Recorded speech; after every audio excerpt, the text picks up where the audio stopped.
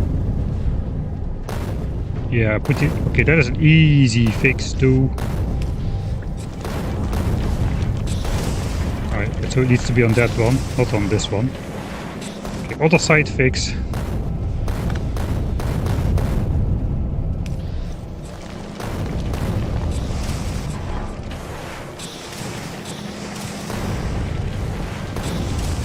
Okay, that was very dumb.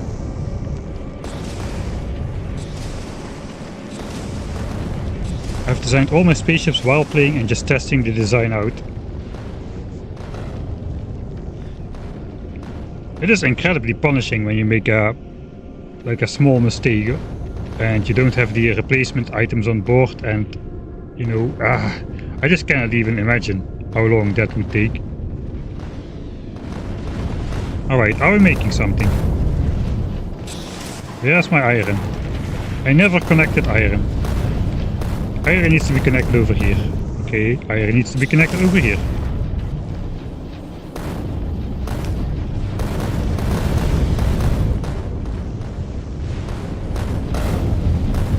Rockets are being produced. Hey, we're making railgun ammo finally. Railgun ammo has been made.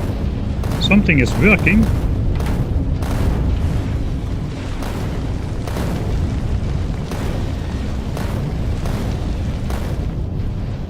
I so hate it when Windows just in the middle of the night says, hey, after an hour or so I'm just gonna restart your PC and install an update. I'm often like exporting videos or uploading videos overnight, and that is just horrible that just gets interrupted like that.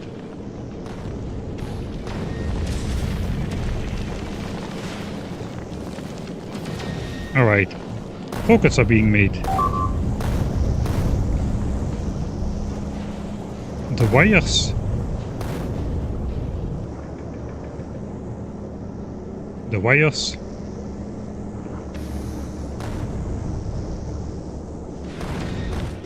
No, you need either gun turrets or rocket turrets to deal with metallic asteroids. Okay, we're getting some railgun ammo help.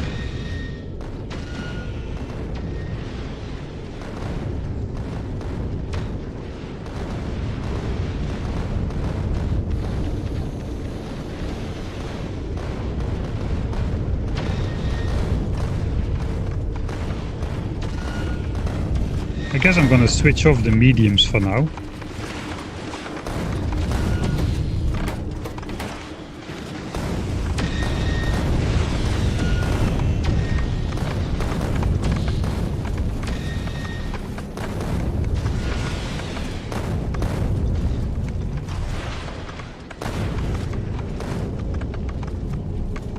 Why is this guy not getting repaired? I have now repair packs in my hub. Okay, we are repairing stuff. What are we repairing, though?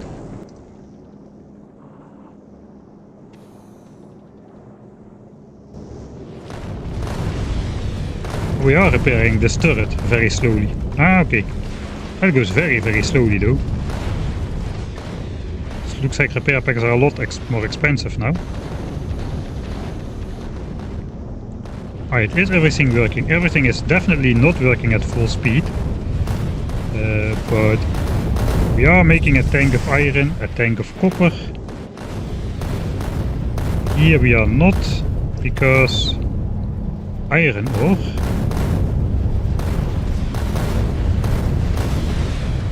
Alright, we're kind of prioritizing copper. Okay, we are stuck. Okay, that is not good. Why are we stuck?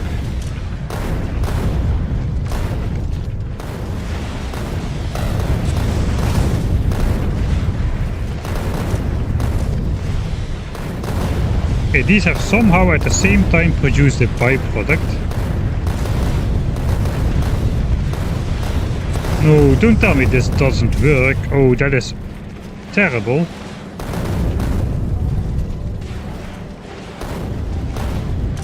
That is terrible. There's two chunks in there as well. How can that be? with a hand size of 1.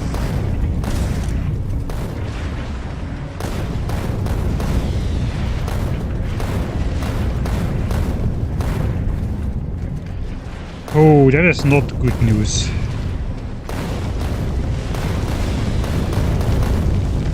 This is a 50% case where something major is wrong. This is a major mishap. The red one cannot grab 4 asteroids stacked to 1, so they only insert 1 every time.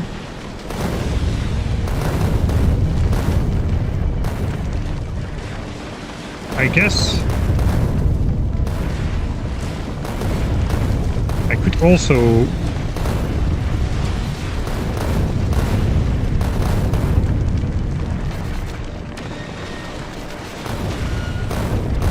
read the contents of the machines.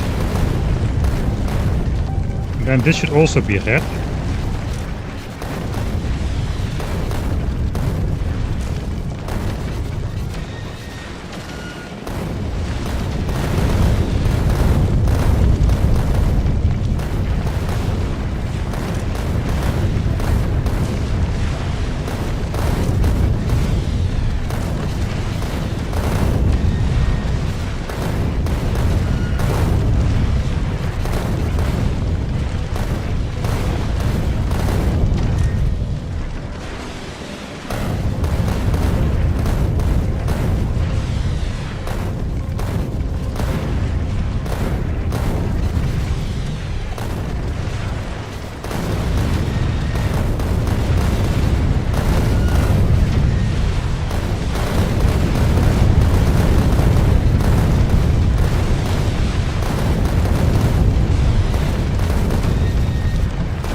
I have a hard time figuring out how I should set this up.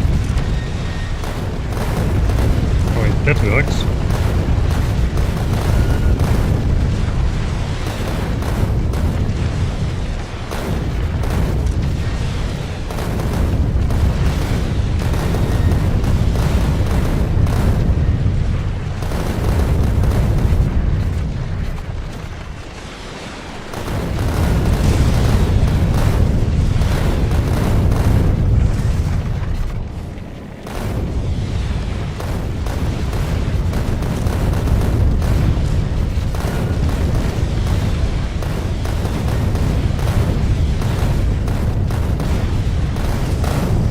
I guess it appears to be working, so let's copy that.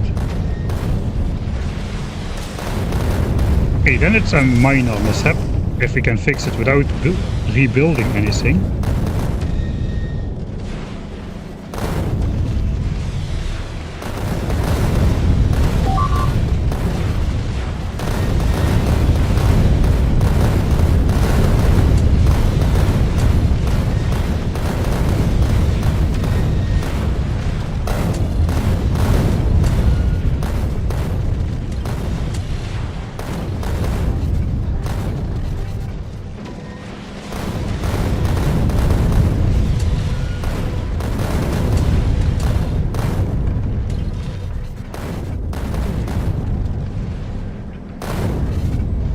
Inserts aren't reading from the machines directly.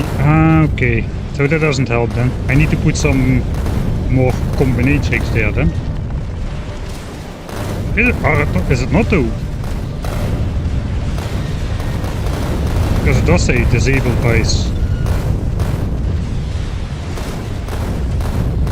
It was saying disabled by circuit condition.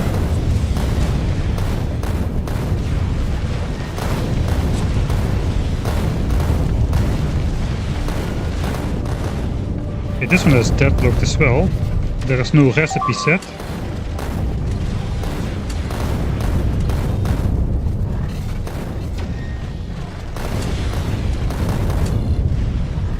This one is true. It should set a recipe, advanced metallic asteroid crushing. Recipe is not being reset because this is full, I guess.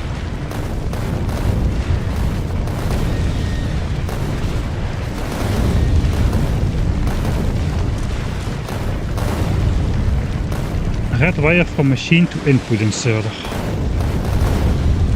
Ah, yeah, I see. So the machines themselves are not hooked up to this insular network.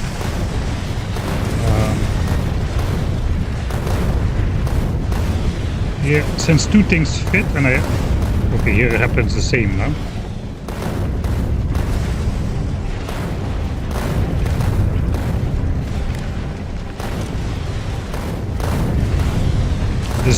Disabled, but it no longer helps because, yeah.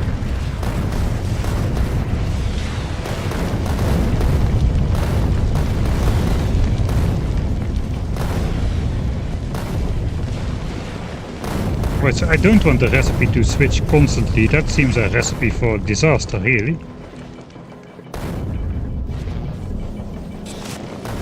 So perhaps I should set this to... So which is the dominant one?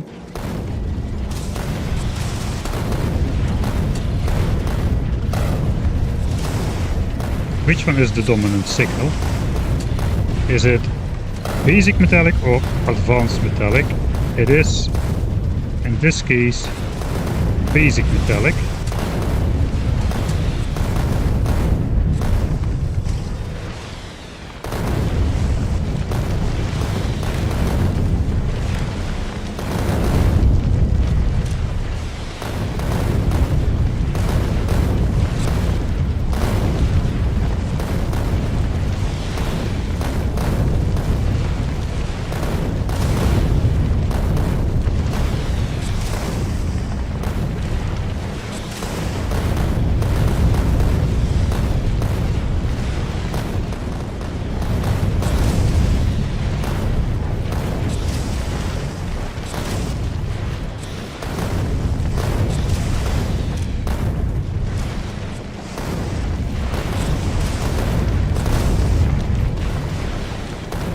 Alright, maybe this'll do it. Read the content of the opposite crusher if metallic chunk is 1, then disable the arm that takes from the belt.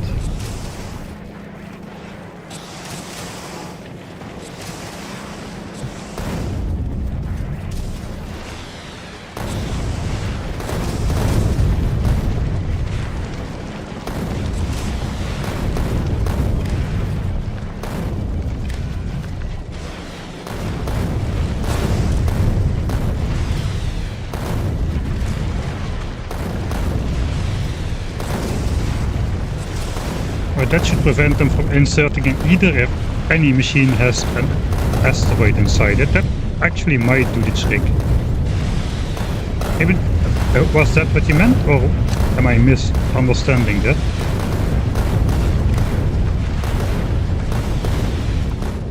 Alright, it is definitely time though to turn the explosions down a little. Because I cannot even hear myself think anymore.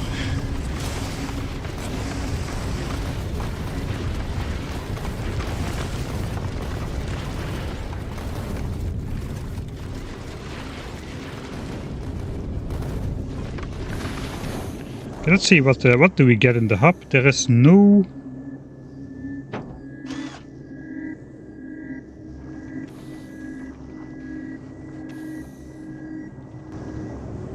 No explosive rockets in here yet. Is there any on the belt? No, we are again running out of rockets.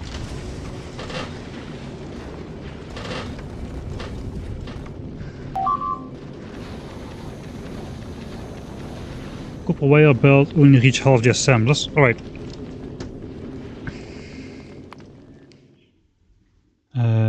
EP not going so well. I'm gonna reload the save. I need to take a quick break. So enjoy my ship running out of rockets and getting destroyed probably. I'll be right back.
Right, if they're also enabled to their own, I think you made deadlock as it's now all connected. Looks like ship. Where is my mouse? Looks like the ship did not run out of rockets yet.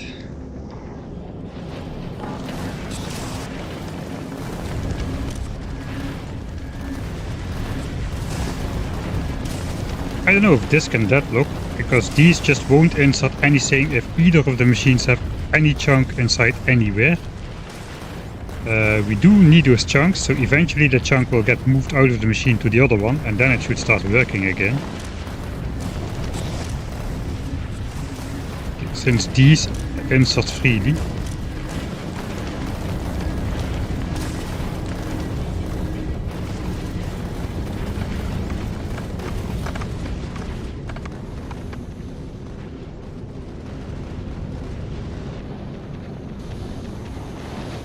How's it going with the schedule? Looks like we're going to Aquilo next.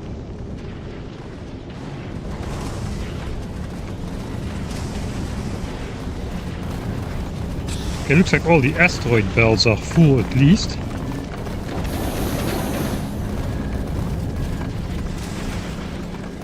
And the rest is getting chucked overboard.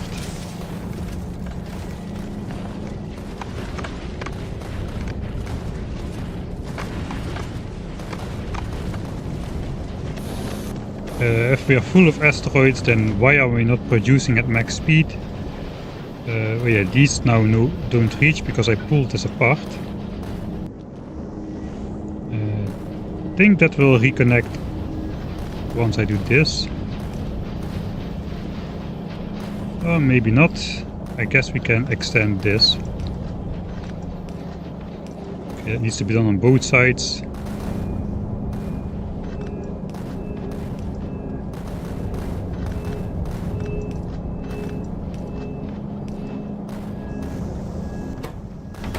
Looks like I forgot to bring explosives to the explosive rockets. Or did I? No, explosives should go on here. So basically not really making explosives enough.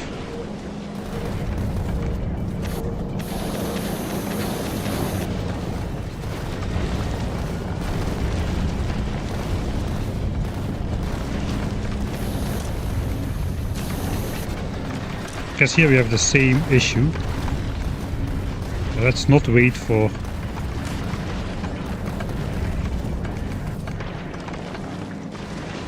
Let's not wait for 16, just insert a stack at a time and keep it going.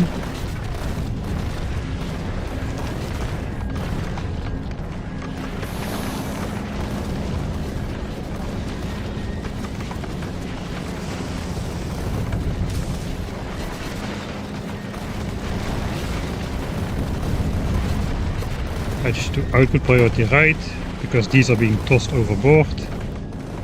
So we should do output priority left. So carbonic is not really backed up. Carbonic will be backed up only when this backs up as well. I think that's why we're not making enough explosives, at least I hope so.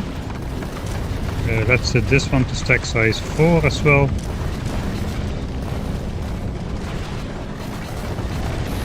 Together with this one. This one, all the sulfur outputs will set to stack size 4. That one, that one. Okay. This one, this one, this one, this one, and this one.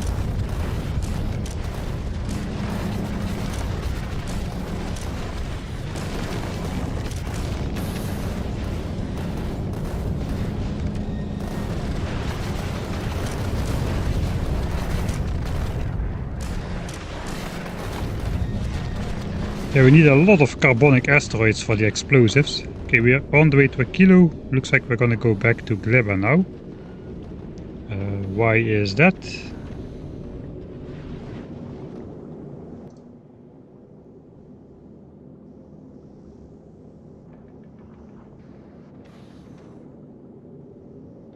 Because the ammo interrupted again after completing its cycle. And we're gonna do another victory lap, I suppose. Because we don't have enough stuff. What do we have? We've got 464 railgun shells for making them. We have no rockets though. I did set those rockets to be fairly high.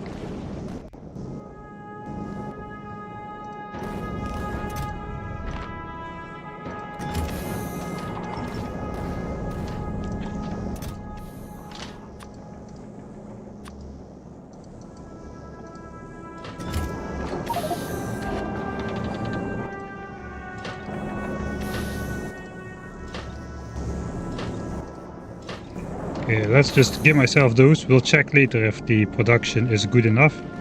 But we're starting to run out again, and I don't want to just keep doing this forever.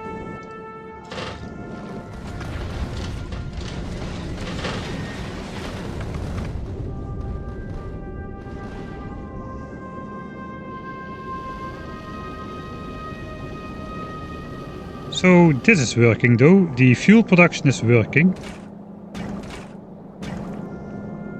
Even though we are going at full speed,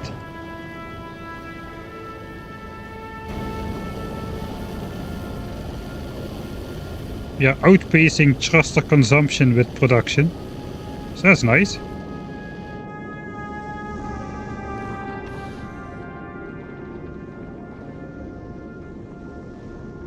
Wait, you can put chests on the platform? No, normally not, but this is editor mode, and then you can.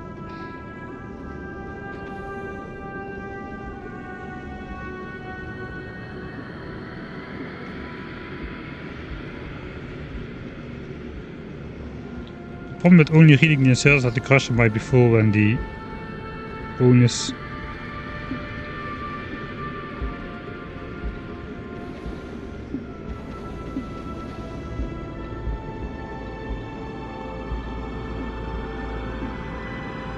it's just okay. And that could also very well be the true explanation why we are why all the thrusters are just going at max consumption. Is immediately, yeah, okay, we're immediately falling.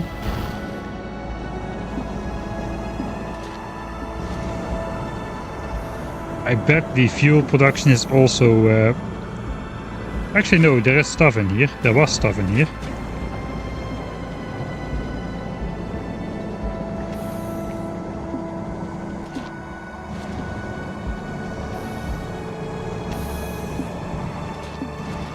Also deadlocked. Why? This guy grabs from the effing. Why? This guy likes grabbing from the right side.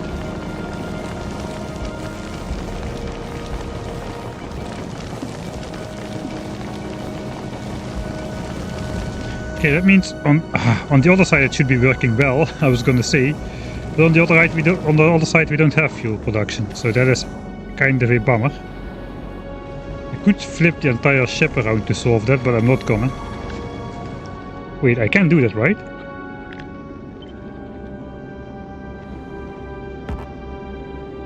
Ah, the thrusters, alright. Okay, let's try that. Can I just flip the entire ship around and then that issue will solve itself? No hub, no thrusters. Okay, I tried flip. Yeah, I can. Okay, so I can flip the entire thing around. And then the thing at the fuel should work.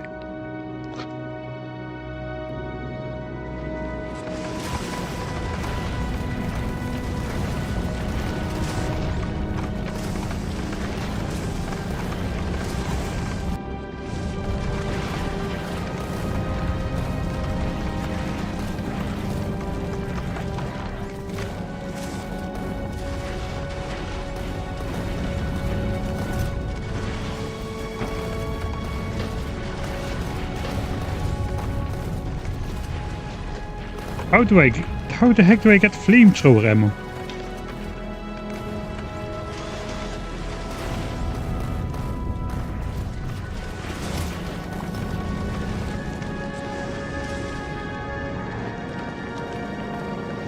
Okay, not enough parts are moving here for sure. Yeah, we are deadlocking here because of this issue. Likes to take from the right side first. Could just try to rely.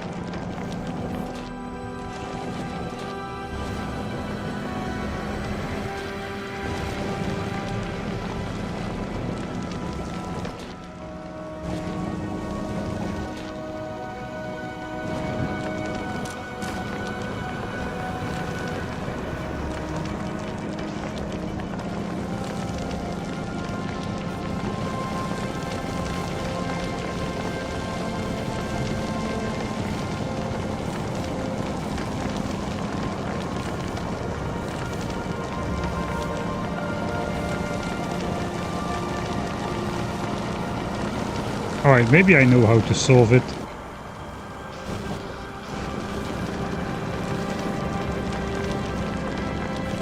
Near side of the belt priority.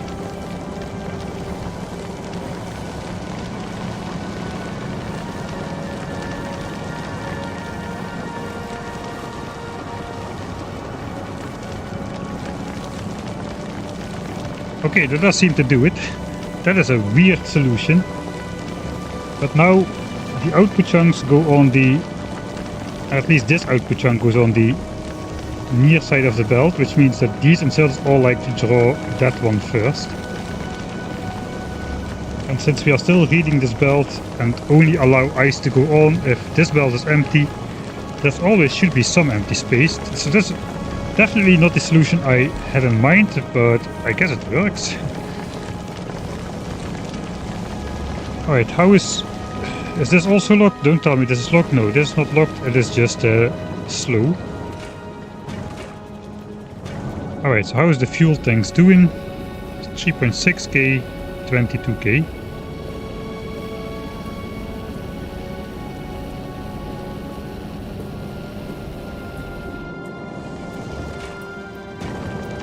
Calcite.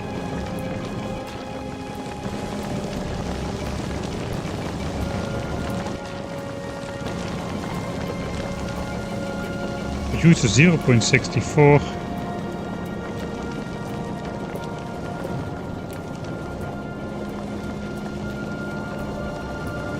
Requires 0.75.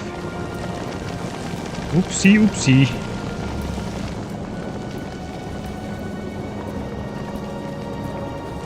I guess in my quest to make this too fast, I misjudged this guy.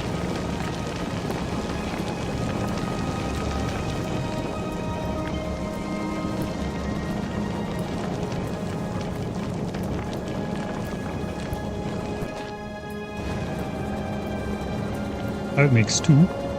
That is enough. Can I just speed module this guy itself up?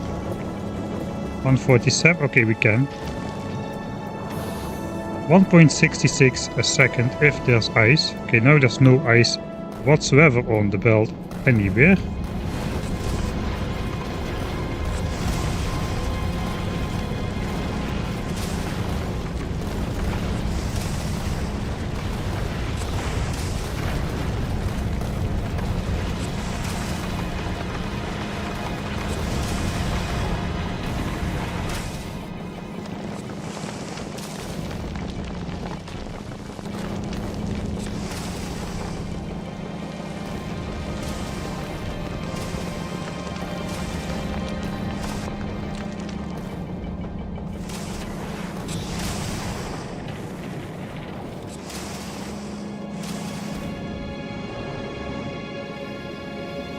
And we're out of fuel.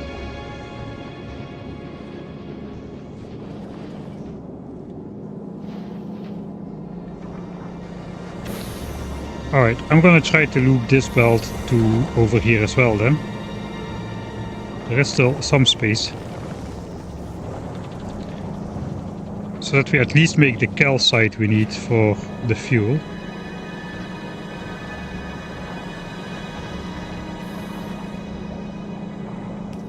You just know how that's gonna go.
Alright, back on the infinity pipes, I suppose, for now.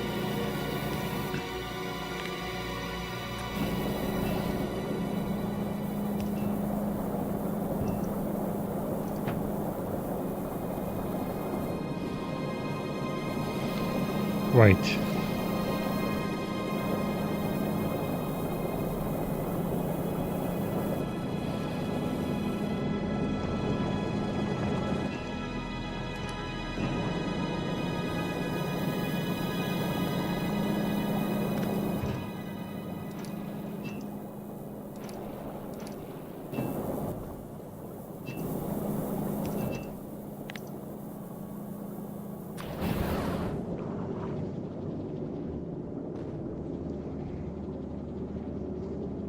How many asteroids can go in here?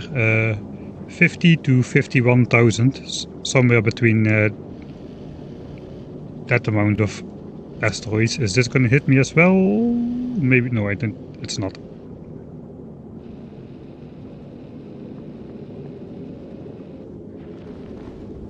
Alright.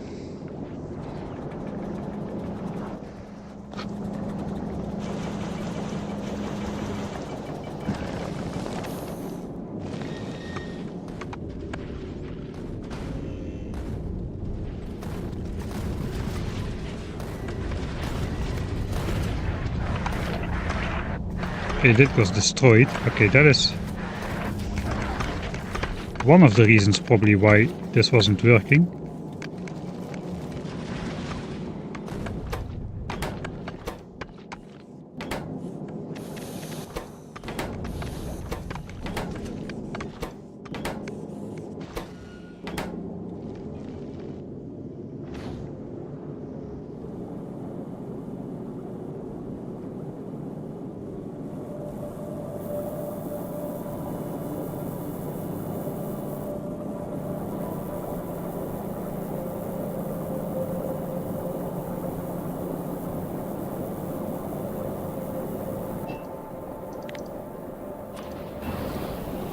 Really? So many problems with this ship. How am I going to get these chunks out here?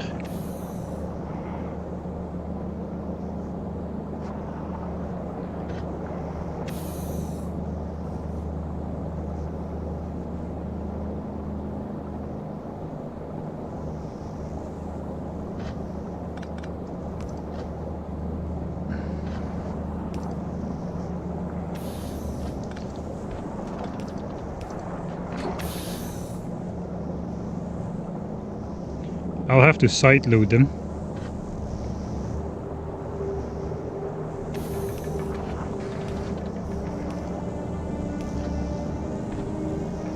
Looks like I can do that, fortunately.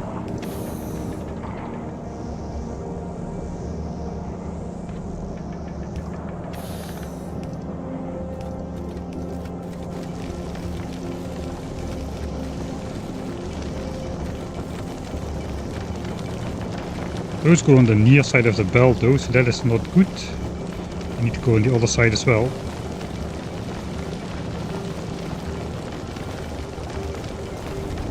Like so.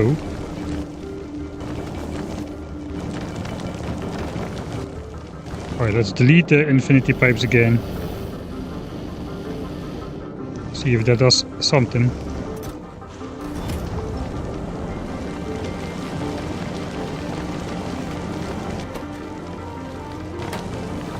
Guess we'll input prioritize this. No, let's not.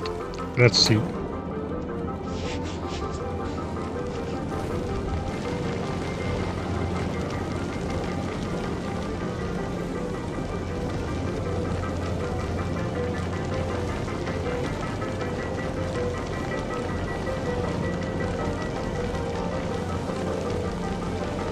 Flipping the entire ship to fix one single spaghetti, yeah. I guess it's working though, now it's working.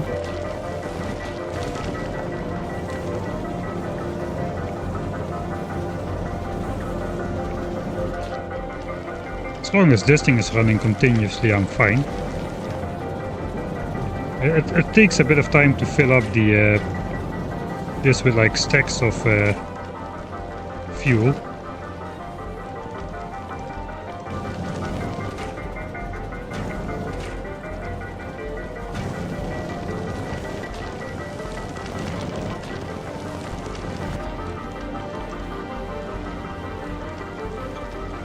Let's expedite the process somewhat.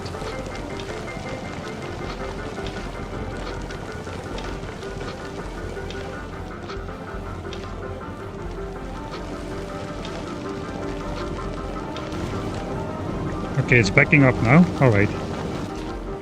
Yeah, let's get it out then.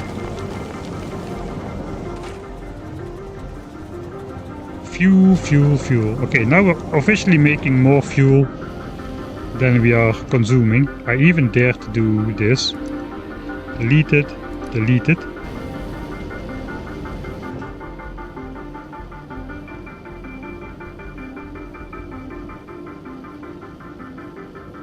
And fuel is going up despite going full throttle-ish.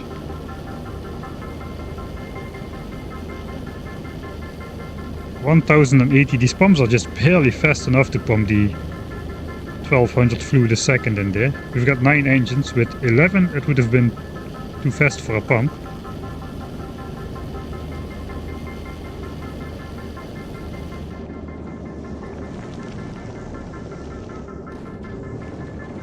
Okay, are we making more ammo at least?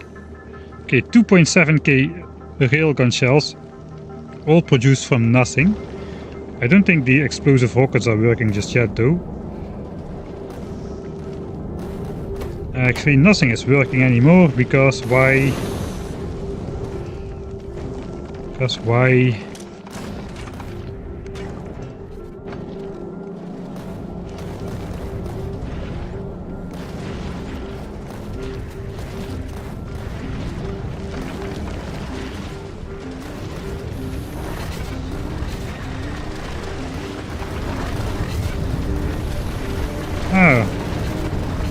I forgot that this guy also needs an output for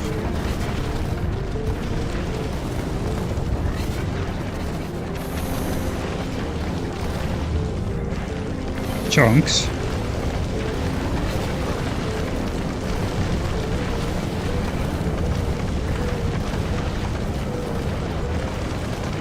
Fortunately, that can be remedied quite easily.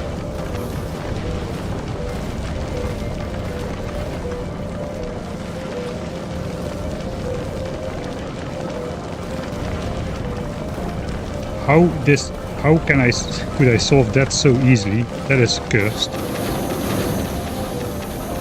That should not have been the case. That should have been a very difficult problem.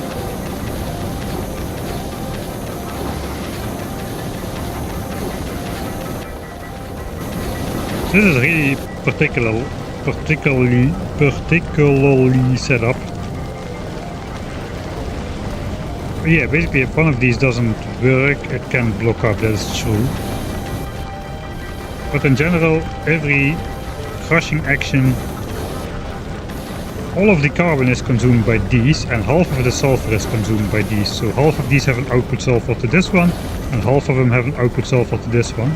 So if all of them can run, then the balance is good. But if not all of them can run, then I'm basically effed. So now the issue is the asteroids again. We're not throwing overboard anything anymore. Is that then a sign that everything works? It doesn't appear to be the case. I guess here we have the same issue.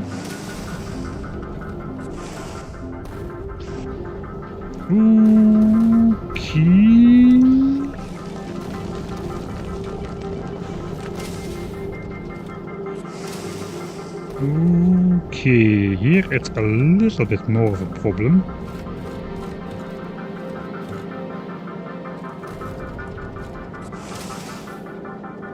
$1.53 a second we need there.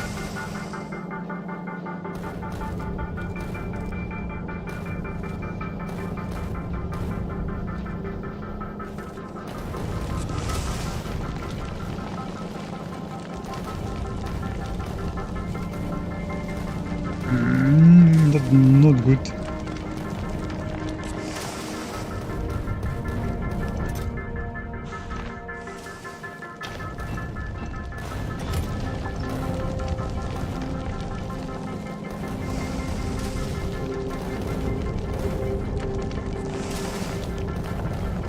I guess instead of using the splitter,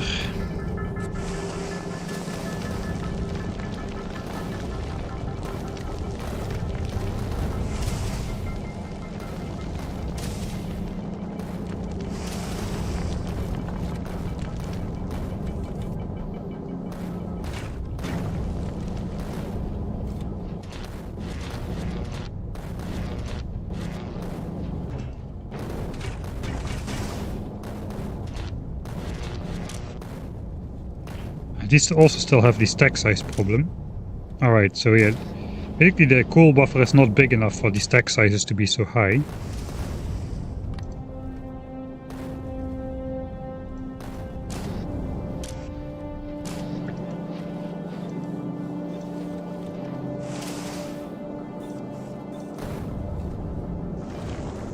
So let's first fix that issue.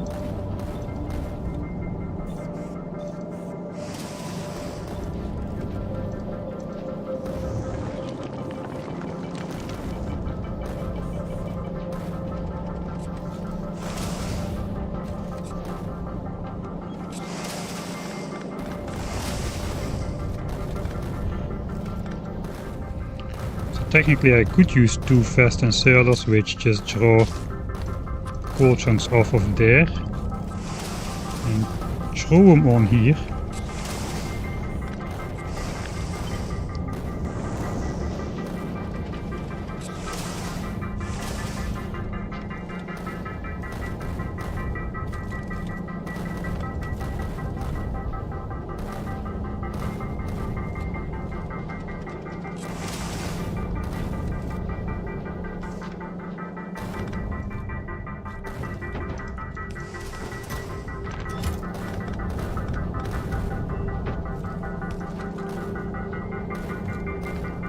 I don't know what this is supposed to do.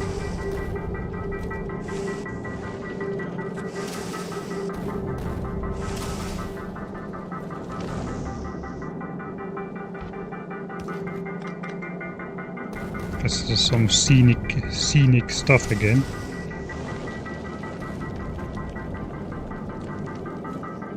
So that works a little bit different.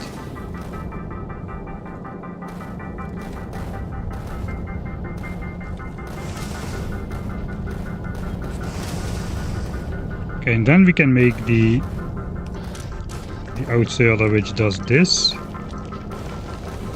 and that should unblock things again.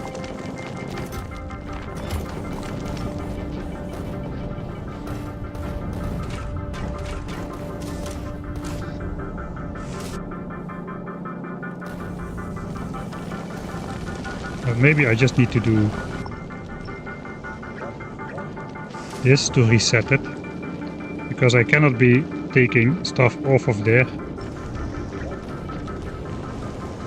manually. This is a delicate balance which needs to be kept. Let's see if it starts up again.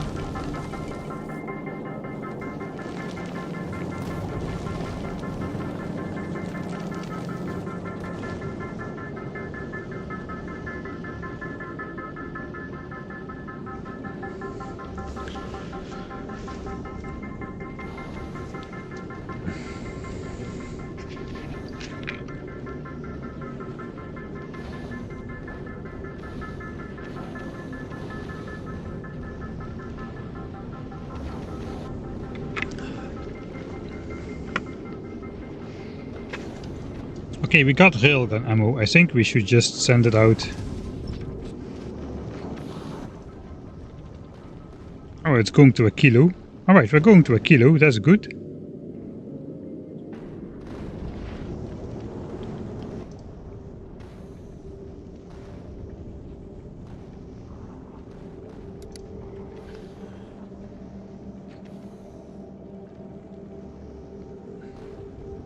I guess then the interrupt will trigger again.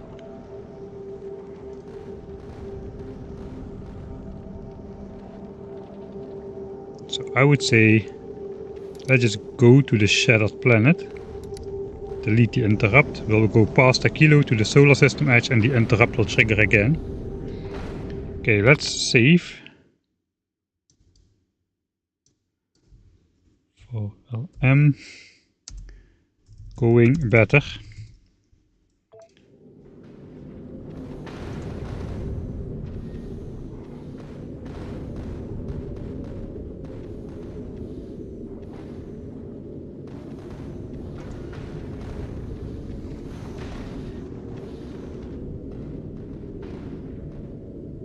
Alright, well, we should start seeing some big ones now. The railguns should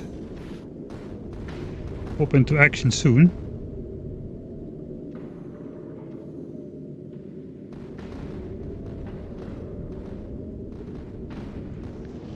Let's check the fuel tanks. Okay, the fuel tanks 20k, 20k.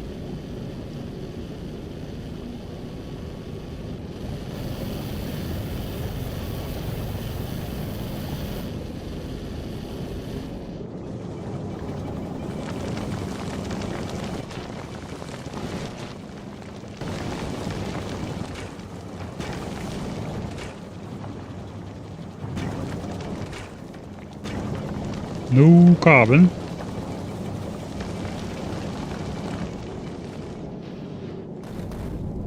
I need to prioritize carbon to here then.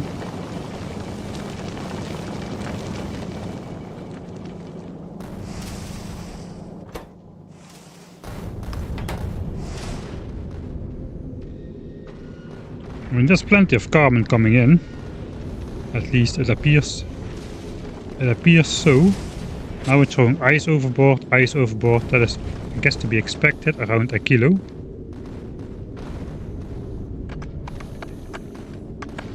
We're losing speed.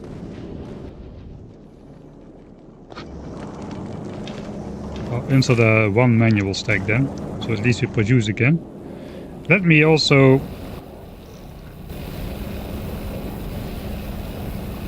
regulate these. Those need to be hooked up to the...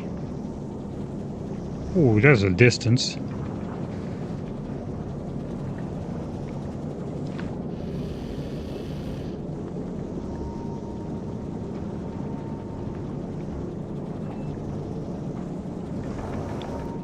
I guess we need to hook up the belts here as well.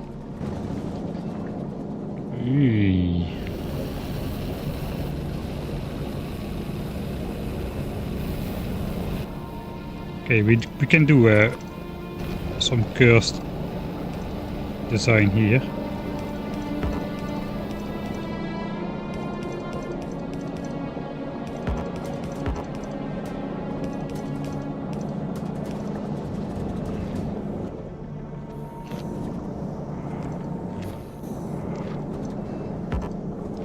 That's too far.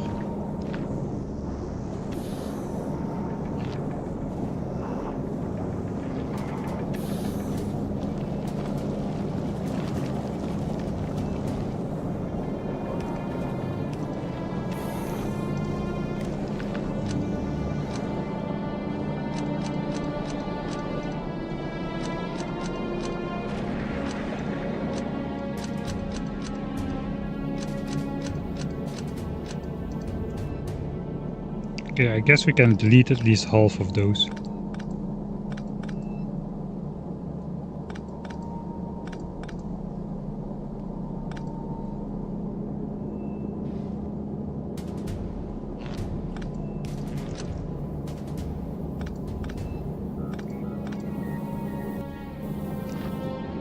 At least the pipes will be visible.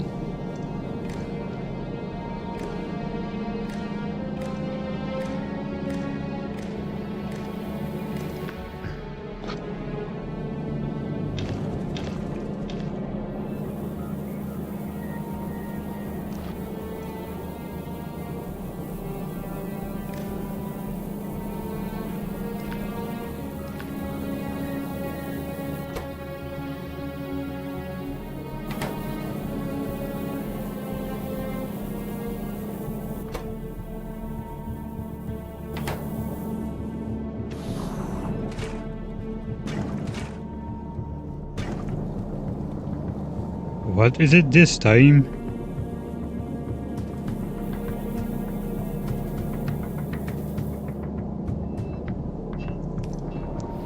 Disconnected the pipe.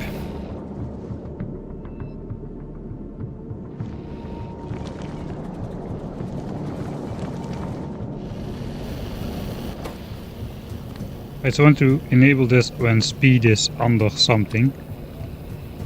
I don't exactly know yet which value. Let's try 99 and see what the fuel efficiency is going to be.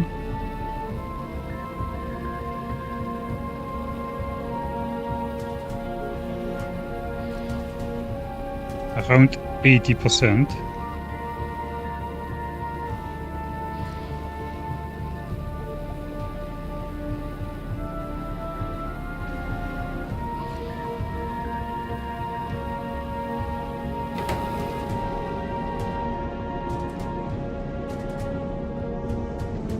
That's a lot better. It only consumes like between 25 and 50 units of fluid a second instead of 120.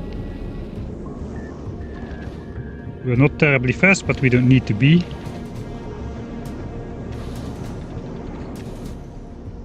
How much ammo do we have? 4.5k railgun shells, 6.7k explosive rockets. Production is not going though, for some reason. I think we just don't have we don't have the asteroid intake to do it just yet. I mean, we are counting on literal tons of asteroids being in front of us. So I do want to disable this interrupt for now. Alright, I can just delete the interrupt. And I can...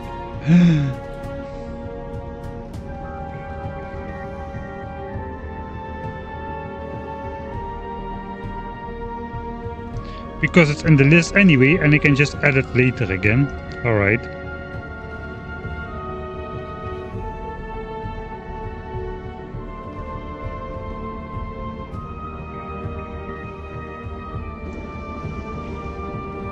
Okay, we cannot just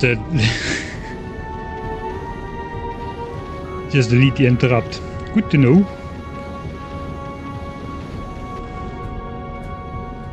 Especially because it says interrupts are conditions. Their configuration is shared globally between all trains or space platforms. Then the delete button should be in this list, not just be auto-deleted when it's no longer present in any train schedule. It should just be in this list. But oh well, I guess I'll add that again at some point. This is just a test flight anyway. We have made a ton of changes though, so this is going to be the safe to go forward with. When did I last? 8 minutes ago. I probably made some changes which I don't remember doing, so yeah. I'm just going to redo the schedule when the time comes, I suppose.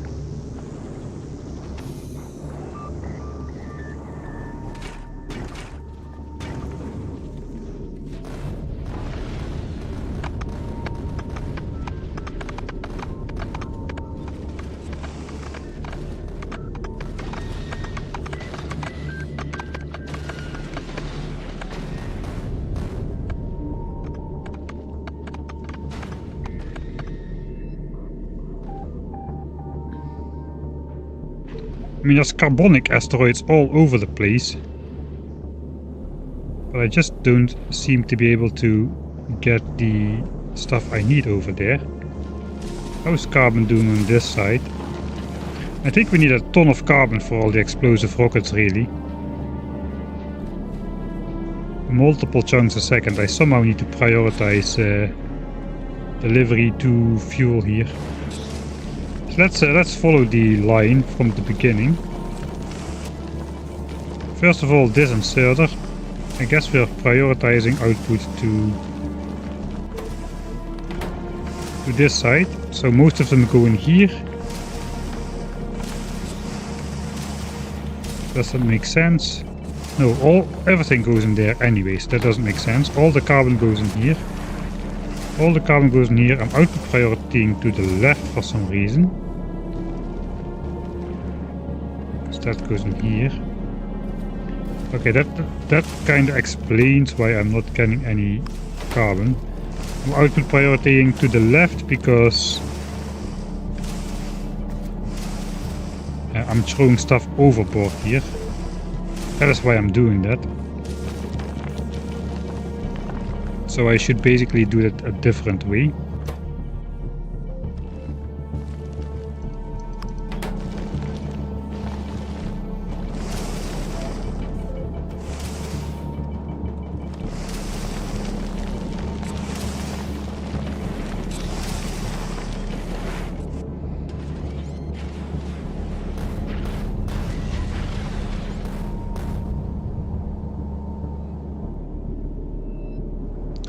Out of fuel again, and a huge asteroid is about to wreck my thrusters. Alright, bye huge asteroid.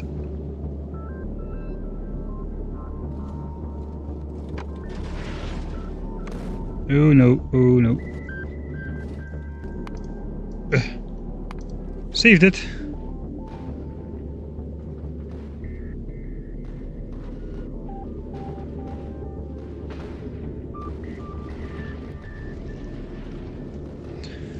Oh, looks like I really gotta ship this, stock this ship up well before I start sending it out. Especially with the asteroids.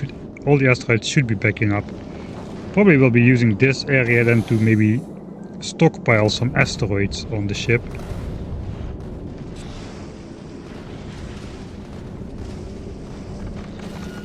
Alright.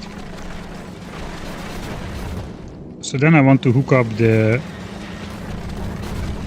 asteroid overboard thrower.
Doesn't help.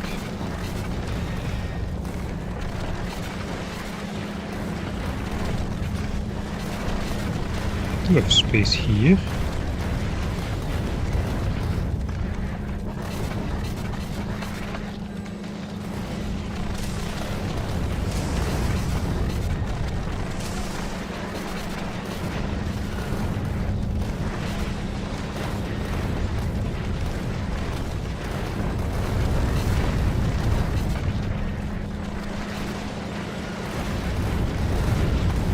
And these output 18 items by themselves though? That's a good question.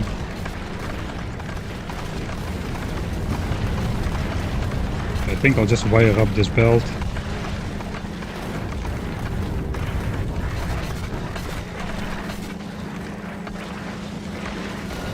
You read this belt, hold,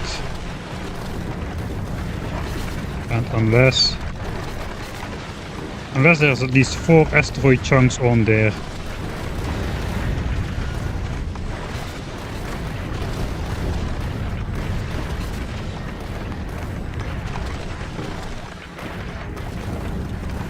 Unless at least one side of the belt is blocked up, this will stop. So output priority can be here. If this is full, it goes here, but it will be blocked until this is full as well. And only then we'll throw them overboard. So that's how we'll do it. I guess I don't really need to do it here, although I am throwing chunks overboard here as well.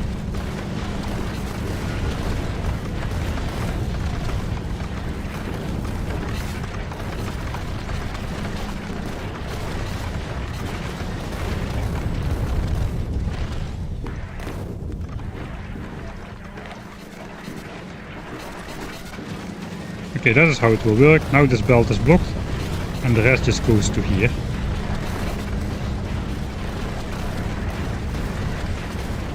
And because it's set to like at least 4, it won't start moving at the very first opportunity.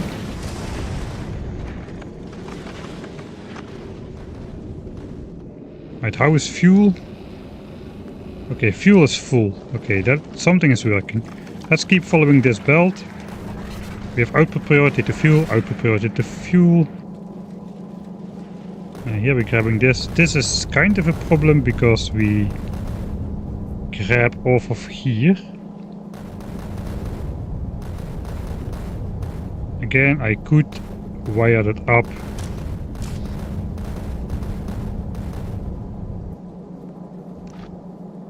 To this belt.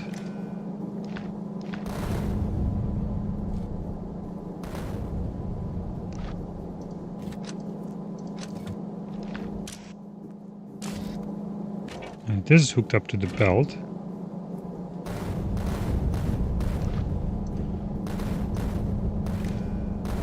Okay, it's not hooked up to each other, it just looks like that.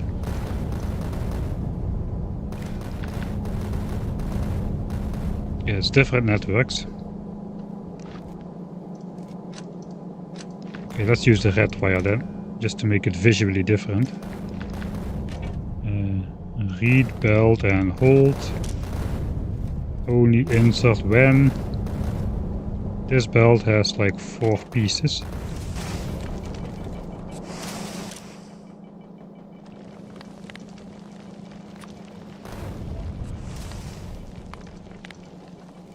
Three or more.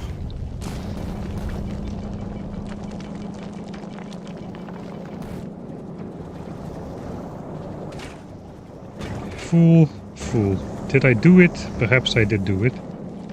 This iron belt is long enough to have stuff. This no longer backed up, as far as I can tell.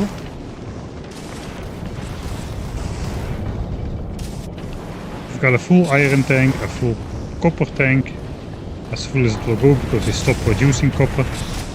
It looks like it's no longer locking up. Okay, then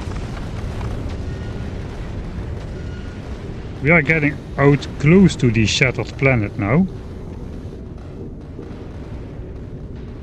Tons and tons of carbonics, looks like.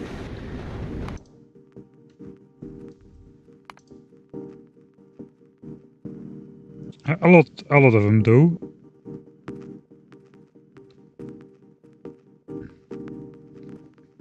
Yeah, those are the most present right now. So I don't really mind hanging around in this area for a bit.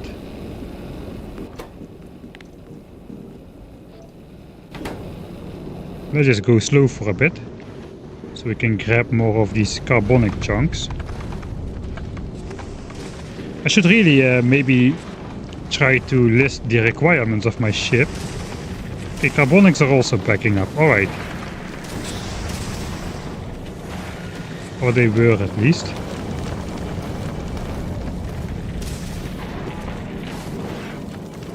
I guess at some moments there are actually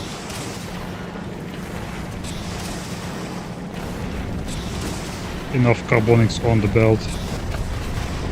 Okay, they're coming on both sides, so let's set this to 7 or more.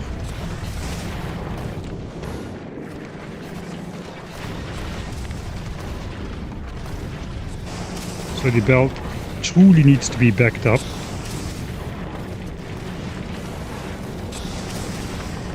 It is a bit dangerous because probably there's like this side of the belt priority.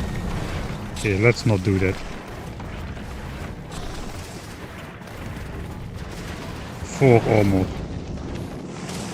So if one side is backed up, then we choke.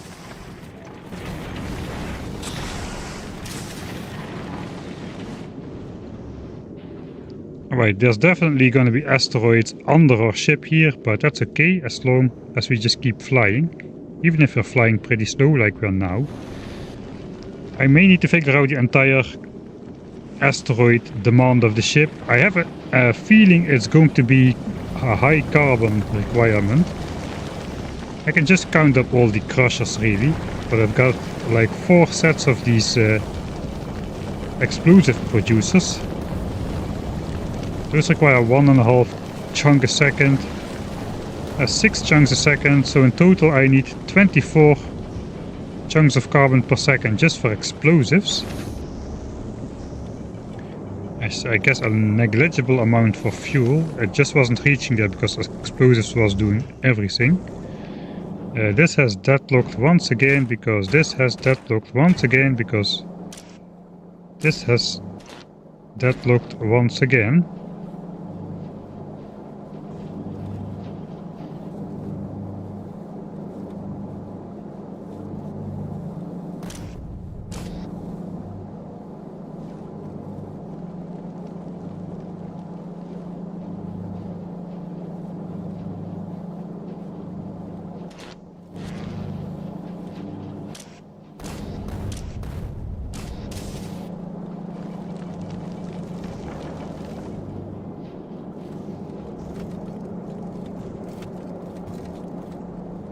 Okay, it is the right ratio.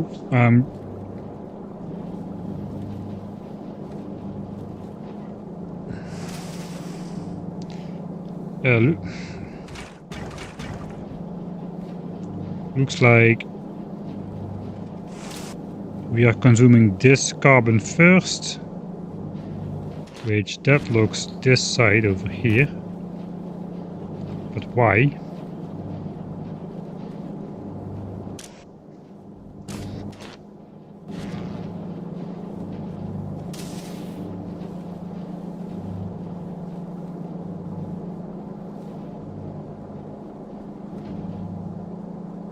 Okay, can this this can somehow come back here as well.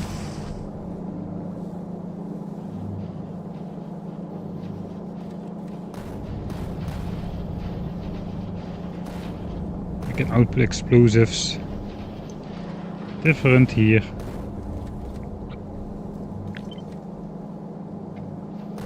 Or we can do this.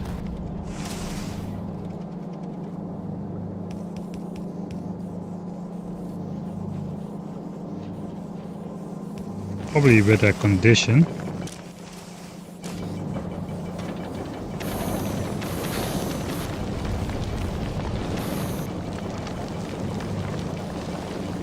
And so we read say we read this belt. No, not this belt. We need to read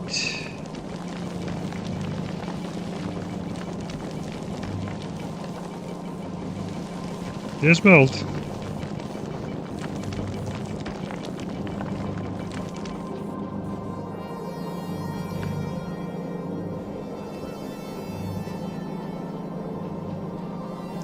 Oh dang it, there is still this mistake in here. That is what's causing it. Okay.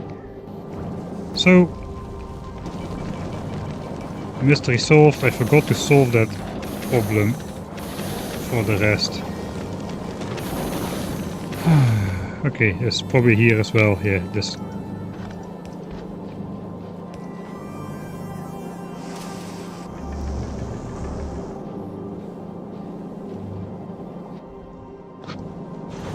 I just need to reset the entire thing again. This one as well then. Oh, here I fixed it. I think I fixed it on the north side, but I forgot it was on. I had 2 more copies on the south side. Here it's fixed as well. Alright. Again, delete, reset.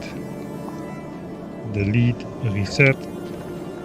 It will take a while for everything to back up again. We're almost at the solar system edge though. Is this then the last problem? Is this then the last problem? Probably not. Yeah, no, the chance of 50% of no major problems was grossly understated. There were a ton of major problems. I guess the chance of 2% of no minor problems was more like 2 parts per million or something like that.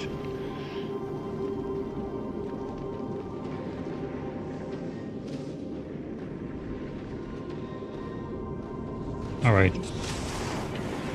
So now we need to back up carbonic chunk production again. We'll do that and then we'll just go faster again.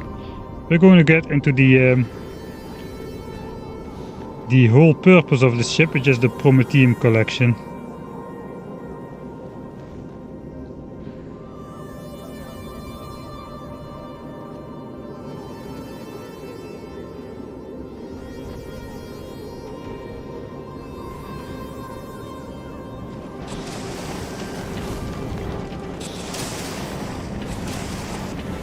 Belts are scarily empty here. Maybe I just need to go a little bit faster. We can grab stuff pretty fast, I think, with all these grabbers.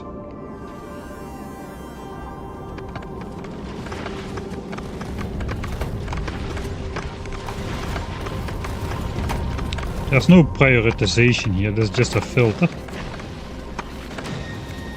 I'm thinking I should probably prioritize some coal, guys. So I have 24 chunks of coal demand just on explosives. I think my metal demand is pretty low.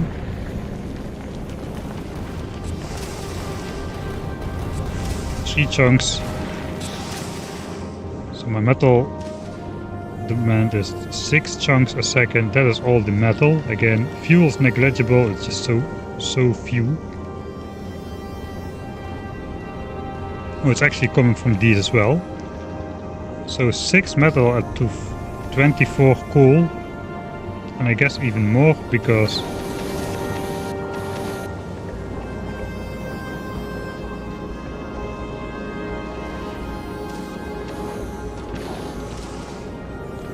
okay, no. 24 coal, 6 metal. What about ice? This is barely anything. 1.6 2.6.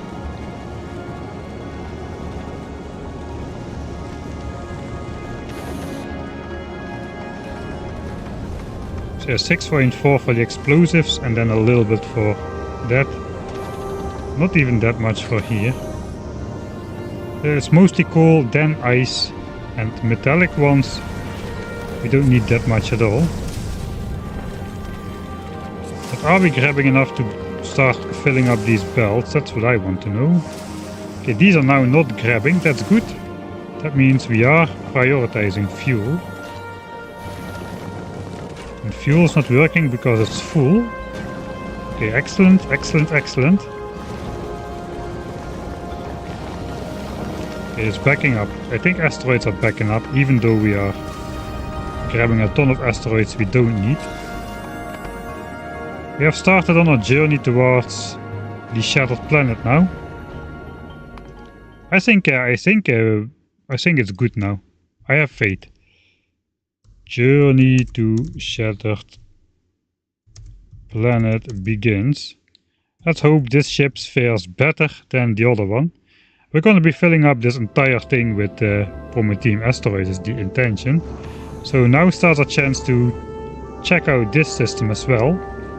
I kind of forgot that I have to hook up these belts over here. We didn't get to that just yet. So we'll just need to read belt and hold all belts for all 4 of these. And that signal has to go in here as well. That will basically count up all the Prometheum asteroid chunks on the entire belt, back up until this inserter over here. You can see the alignment next to the on the belt over here.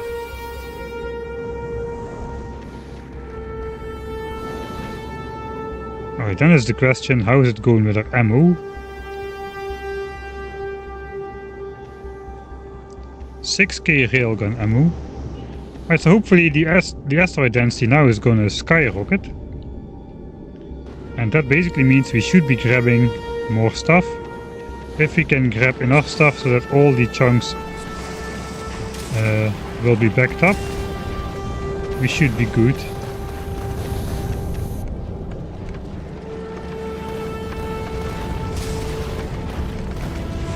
That's not going to happen quickly though, because all of this needs to back up as well.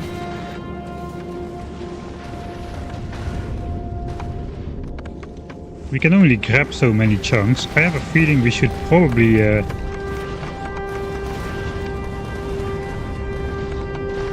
select some of these to grab only carbonic chunks. Let's try that.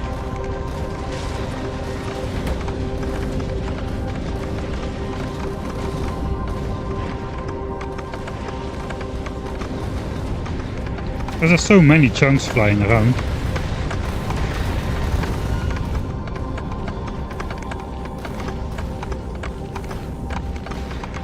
And we need so little metal.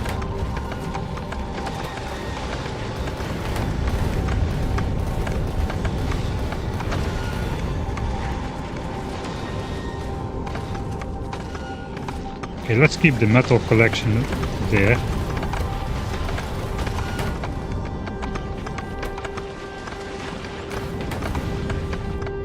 So metal collection stays on the edge where it can grab the most stuff, I suppose. Let's see if that forms a trouble, because we are throwing overboard a lot of metal.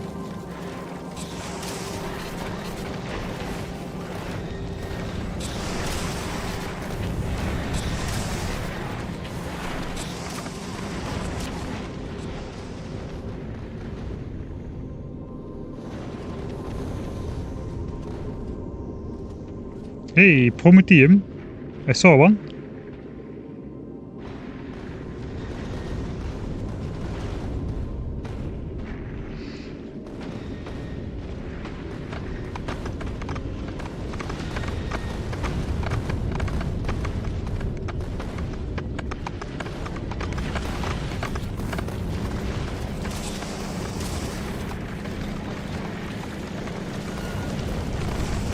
So yeah, metal is only this section really, that is all metal.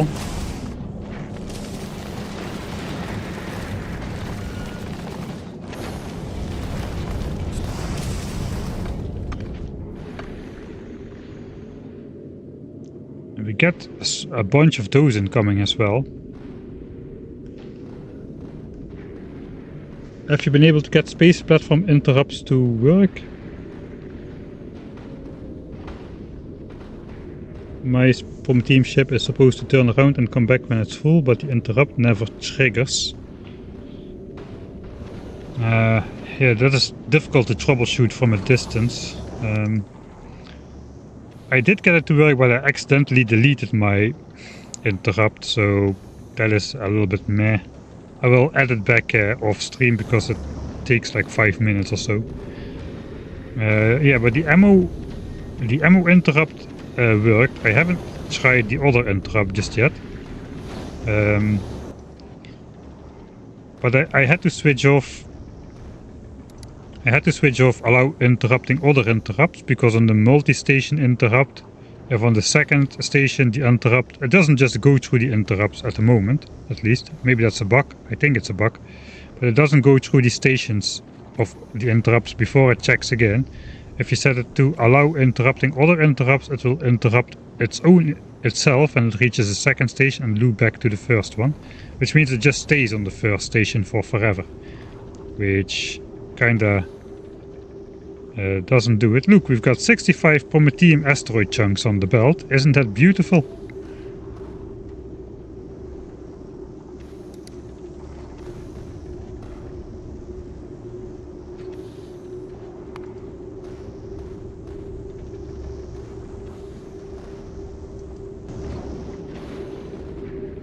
And we're about to get more.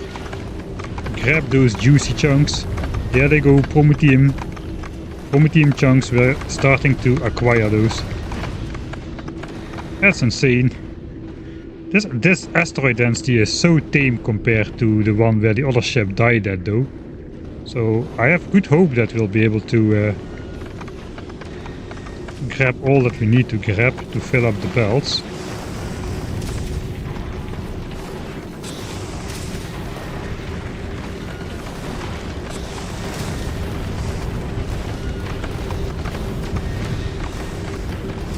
I am not properly mixing these belts together actually. So we will be stuck with some half belts. I guess that's okay.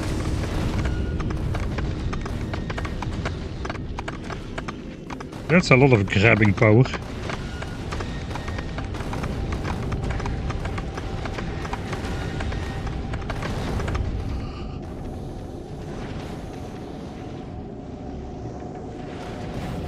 Okay, how is the ammo stuff doing? We are making this, we are not making rockets. We're not making rockets because we don't have explosives. We don't have explosives because we don't have sulfur. We don't have sulfur because we don't have chunks here. Yeah, this needs to back up properly.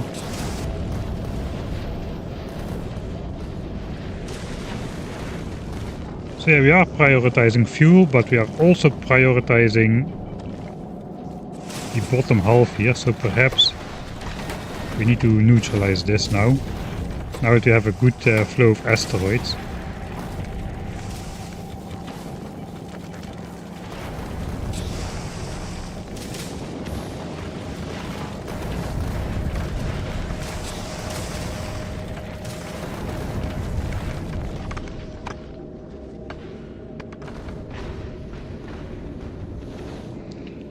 I guess let's speed up a bit again. Back to the old 66.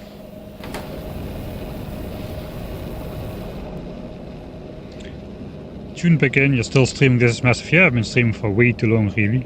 Oh, I'm already at 10.5 hours.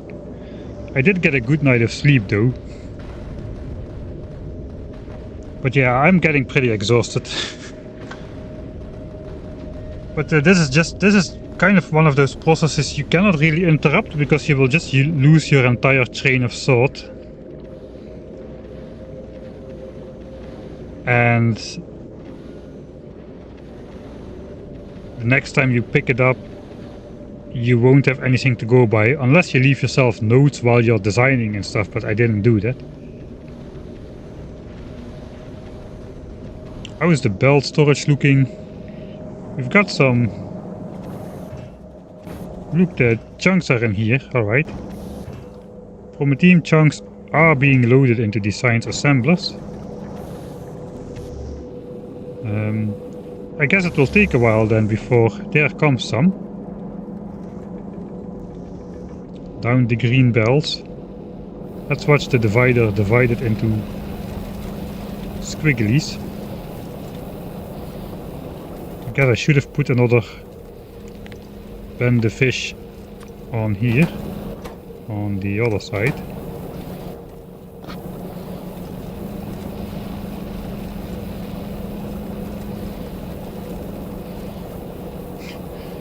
Yeah, they come along ever so slowly. There's stuff on the belt. How much stuff is there on the belt? 379 chunks. The count is going down because some of them are being grabbed by these inserters over here. I guess we can insert at least 50 of them, maybe more. I think it's dependent on the crafting speed as well, and then this number can go up quite a bit.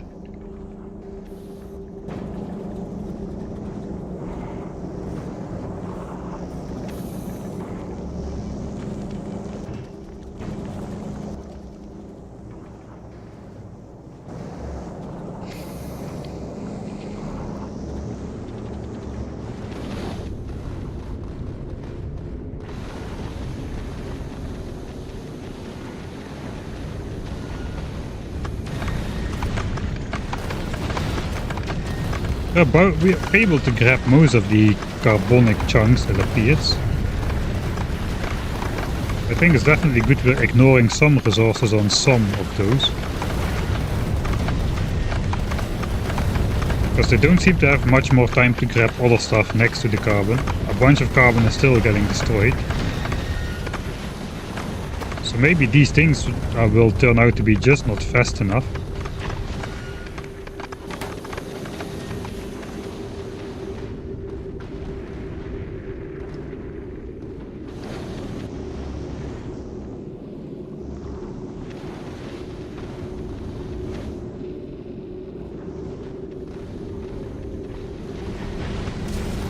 Okay, now these chunks are full. We are throwing some carbon overboard. I think I just gotta be brave and set this to 7. Or just to 8. Only when this belt is completely full, we will be throwing stuff overboard. Because we are still throwing too many asteroid or too many carbon overboard. And this belt happens to reach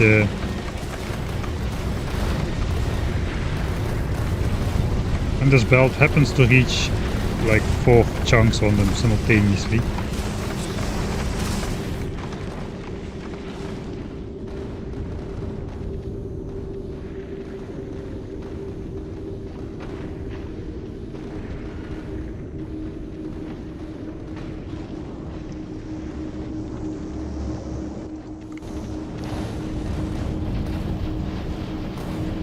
Alright, it's important that the top ones get some asteroid chunks as well, because those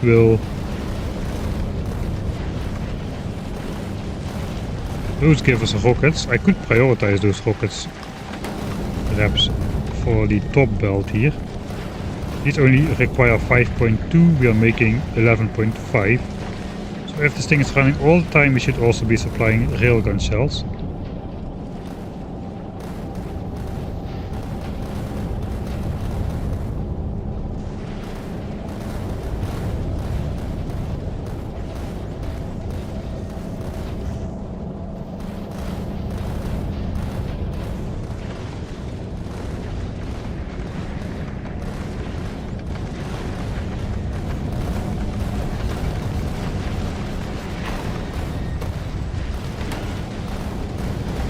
So I'll do it here as well. Here we have outpowered in the rockets. Rockets are loaded. So now we're just waiting on explosives to reach here. Are we getting those? No, because this guy is not active, because something is still wrong here. What is it this time?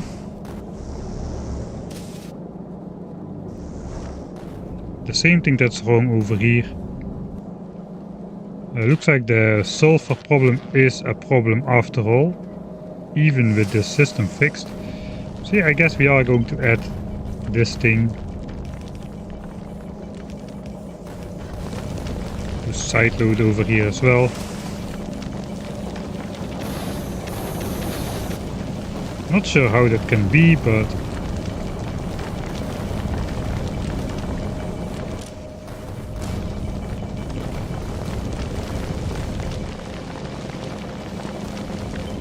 now we may end up deadlocking it the other way around.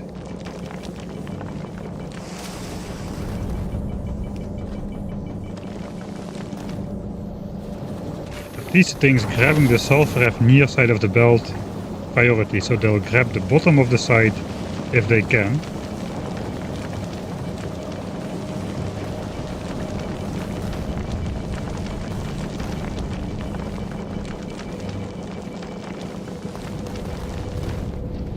I suppose this carbon belt should just be longer, because now it backs up on the other side.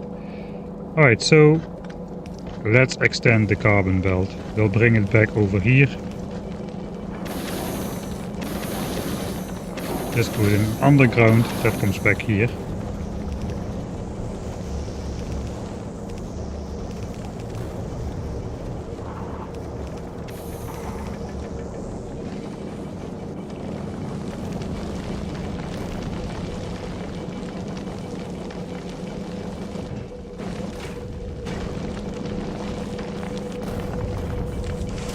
Alright, so we'll wire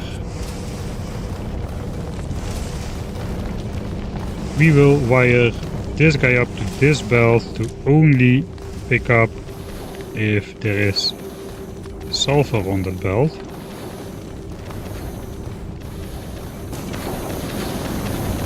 If there's no sulfur on this belt, then don't pick up stuff. Maybe even more than 8.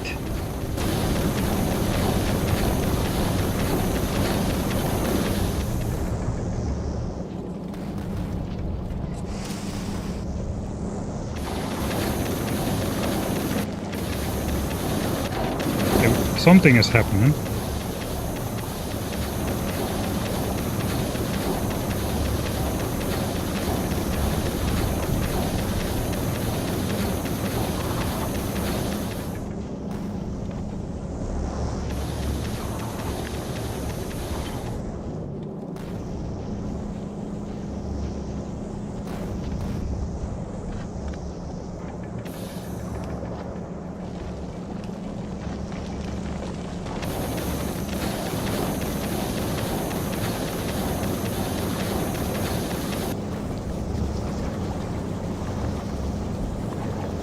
Belt stacking doesn't care about item stack size.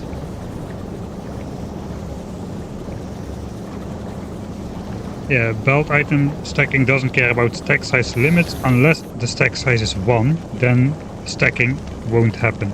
You cannot stack items of stack size 1 on a belt. But for things like railgun shells, which have a stack size of 10, you can stack those on a belt. Which makes this very powerful.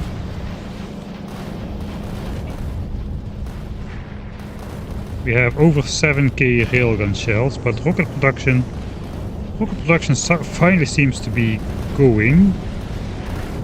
I guess we also need a longer carbon belt here. That's going to be hard to get done. I forget all the time.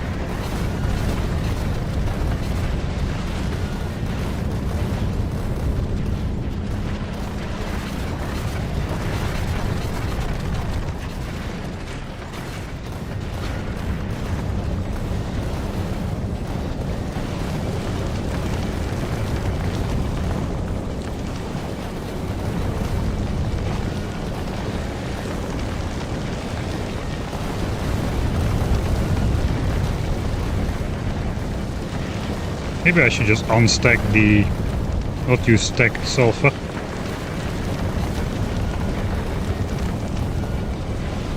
It would have been better if I just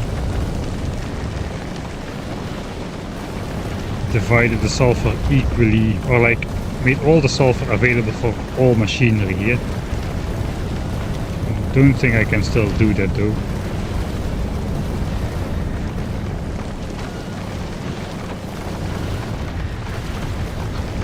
Maybe I just need to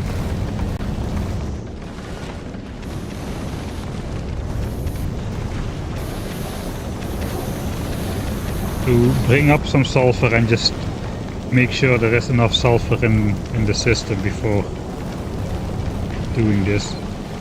Theoretically there should be exactly enough carbon and exactly enough sulfur.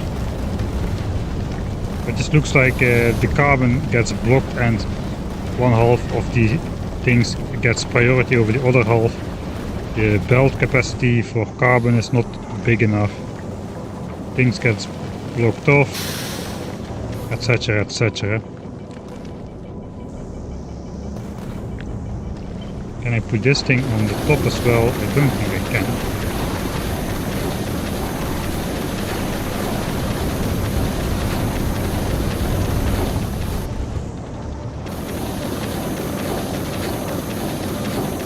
I don't have space for the extra belt on the top ones. There's already triple belt weaving going on here.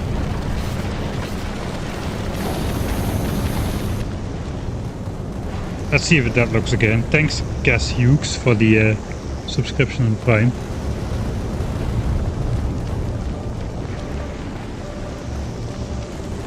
Yeah, it will be better for LDS. I just took the example of railgun ammo as a more extreme example even. Alright. I think I'm gonna make the end of stream save here. The sulfur problem is not one which I will probably solve now. End of stream save. Sulfur needs some kick starting or shared access.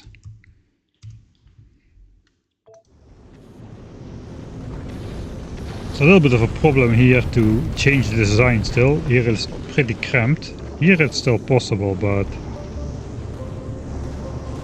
yeah. We still have a little bit of space here. I could extend this belt still as well. But how do I bring it back to this machinery?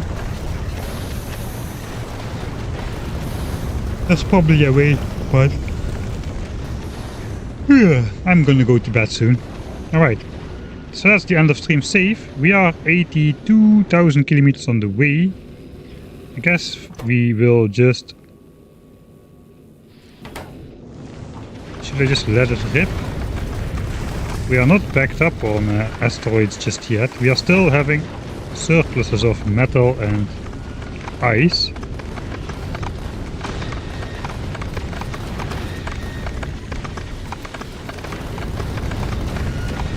Only one is grabbing metal though.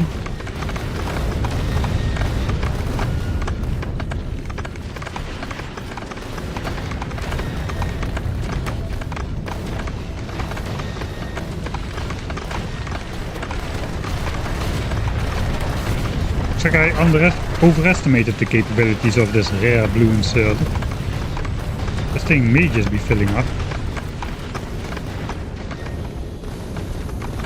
Okay, only one side is grabbing metal.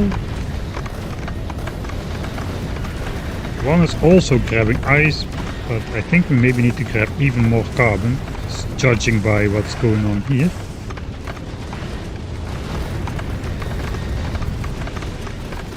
So can I just rely on one to grab ice? I'm not sure.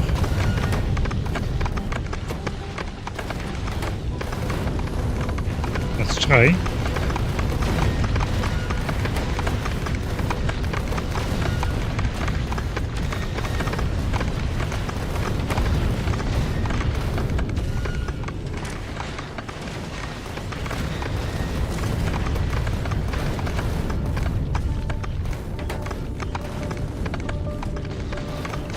I may just have to upgrade to legendary to just pull these things empty fast enough.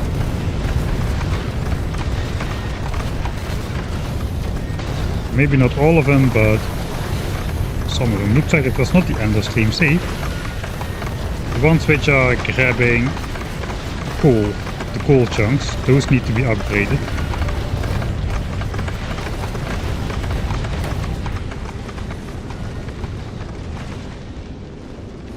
Alright, this is going to be the end of stream save then. I'm going to let the ship rip. Go 666 kilometers a second if you can. And we'll just have a nice outro flying the ship through crazy space. I cannot get the whole... I can kind of get the whole ship on the screen, but I don't know, it really does not look too great. I guess we're gonna focus on the front. I can perhaps open the... Okay, I cannot open the hub because I hit the key. If I hide the key... Dang! Dang!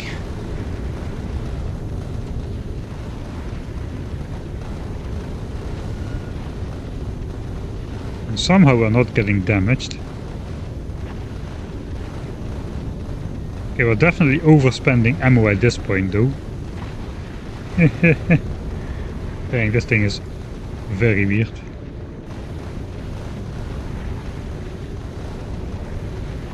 Alright, I'm gonna stop talking. I'm gonna set the sound back up to normal volume.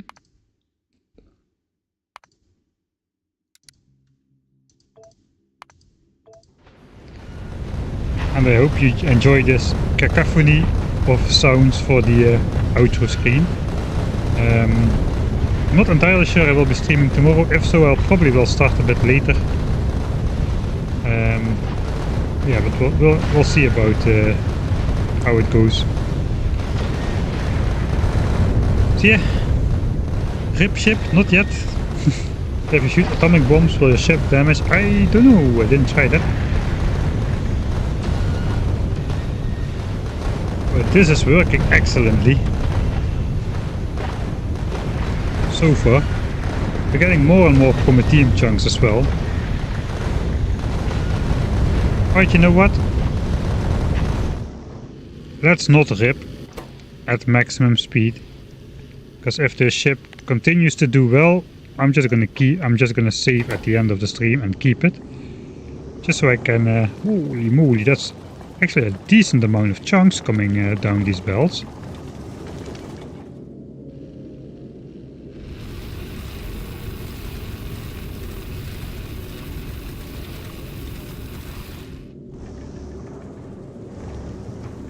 Let's look how many there are.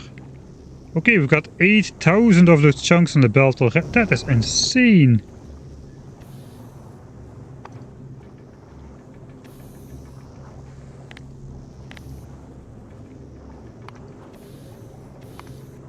Okay, this was the speed rip.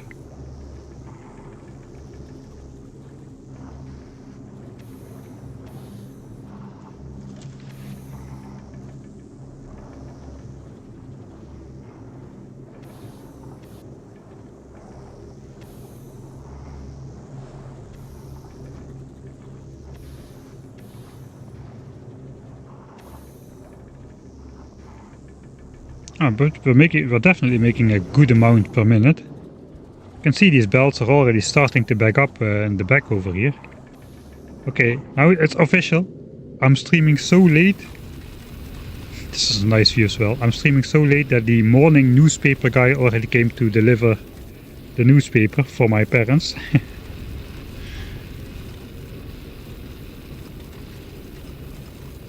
Nice. This was what I was hoping for.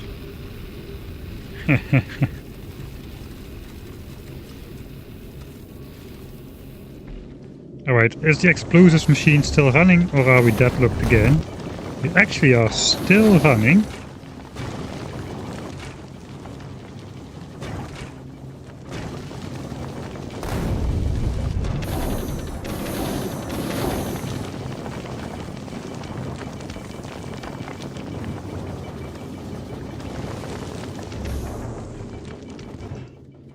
Here we are gridlocked again.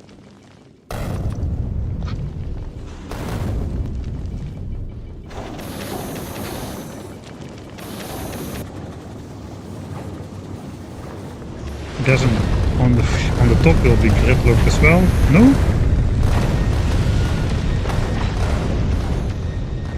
Okay, that explosives gridlocking is definitely something which will need to be fixed.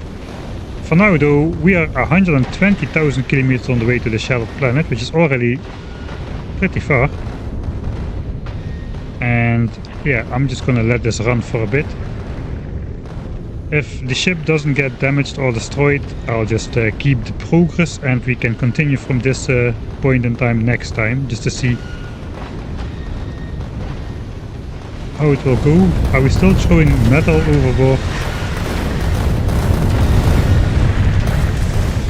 Yes, metal is a bit fluctuating, but we have the tanks.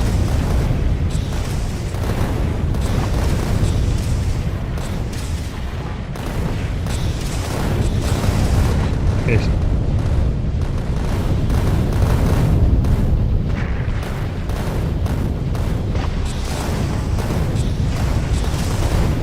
How are these empty?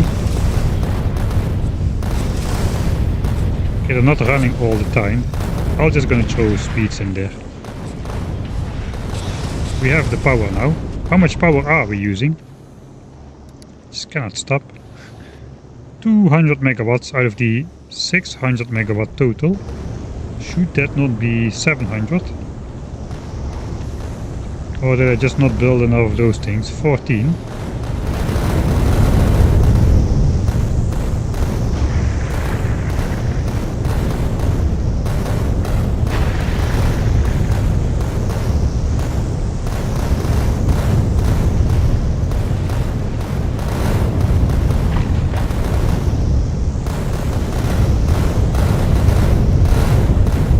What am I missing? These are not working.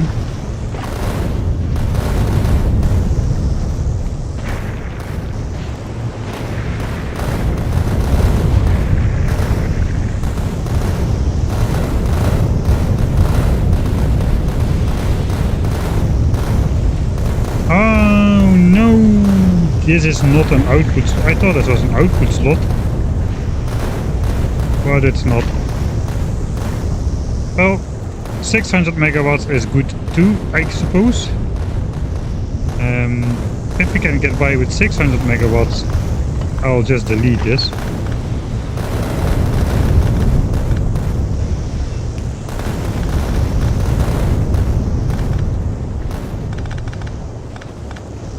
And then we can have a bit of extra space to solve our explosives problem, which may be very welcome. I saw the symbol here, I saw that was an output. I need to move this over here then. But I cannot because of the ice cubes, at least at the moment. I could place 2 back, but let's see. I have a feeling we're gonna do well with 600 megawatts then.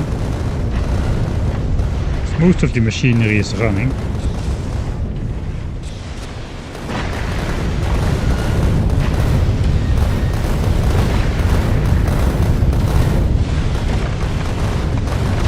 Alright. That really is gonna be it. Right. I'll switch off the stuff. I won't look at anything anymore. I'll just head to the front of the ship. I guess we'll watch the side of it. A little bit of an asymmetric view to also see the asteroids going past the side.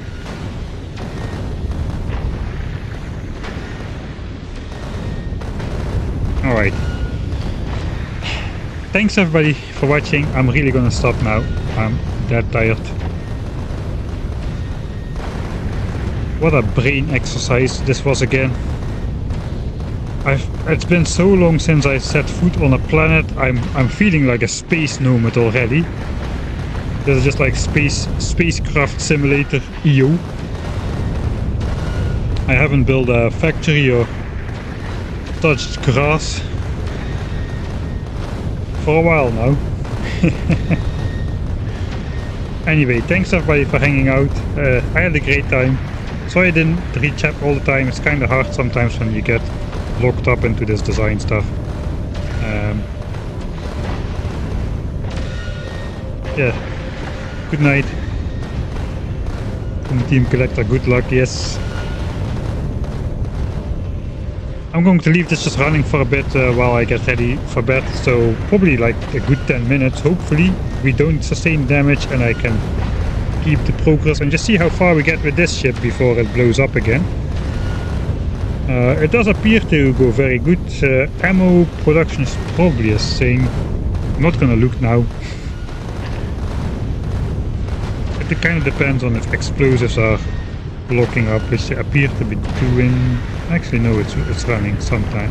It was blah blah blah blah. Thanks everybody for watching. Thanks, and I'll see you next time.